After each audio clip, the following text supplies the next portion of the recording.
కాబట్టి నూతనంగా తాడ్వాయి మండల కేంద్రంలో మరి తాడ్వాయి హట్స్ అని ఈ యొక్క ప్రదేశాన్ని చాలా అద్భుతంగా ఫారెస్ట్ శాఖ వారు తీర్చిదిద్దడం జరిగింది. మా సోదరిమణి కొండ సురేఖ గారి యొక్క ఆదేశాలనుసారం ఫారెస్ట్ డిపార్ట్మెంట్ వారు చాలా మంచి మంచి ఈ ప్లేసెస్ తయారు చేశారు. ఇక్కడ సఫారీ కూడా ఉంది. మేము గతంలో వేరే ప్రాంతాలకు వెళ్ళి సఫారీ ఎక్కి అయ్యో మా ములుగులో సఫారీ లేదని బాధపడేవాళ్ళం. కానీ ఇప్పుడు ఆ బాధ లేకుండా దాదాపుగా 30 కిలోమీటర్ల 18 కిలోమీటర్ల సఫారీ ఉంది. ఇందులో లోపట మంచి గుహలు, పాత కాకతీయుల కాలం నాటి మరి కోట, ఇవన్నీ కూడా ఐడెంటిఫై చేయడం జరిగింది. ఇక్కడ ఉండడానికి కూడా మంచి రూమ్స్ కూడా ఇవ్వడం జరిగింది.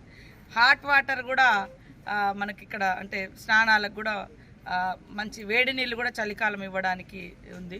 తర్వాత పిల్లలు ఆడుకోవడానికి, పిల్లలు ఎంజాయ్ చేయడానికి, పెద్దలు కూడా మంచిగా బయట కాసేపు తిరగడానికి చాలా అద్భుతంగా తీర్చిదిద్దడం జరిగింది. కాబట్టి నూతన సంవత్సరం సందర్భంగా చాలామంది ఎక్కడెక్కడో వెళ్తూ ఉంటారు. ఒక దిక్కు బ్లాక్బెర్రీని మొన్ననే ఓపెన్ చేసినాం, ఇప్పుడు తాడ్వాయి హట్స్ని ఓపెన్ చేసినాం. మళ్ళీ ఒక 4 రోజులలో మంచి వ్యూ పాయింట్ కూడా ఉంది. మొత్తం జంగల్ అంతా కనబడుతుంది. కోట 12వ శతాబ్దం నాటి కోట కూడా అది కూడా వెలుగులోకి వస్తుంది.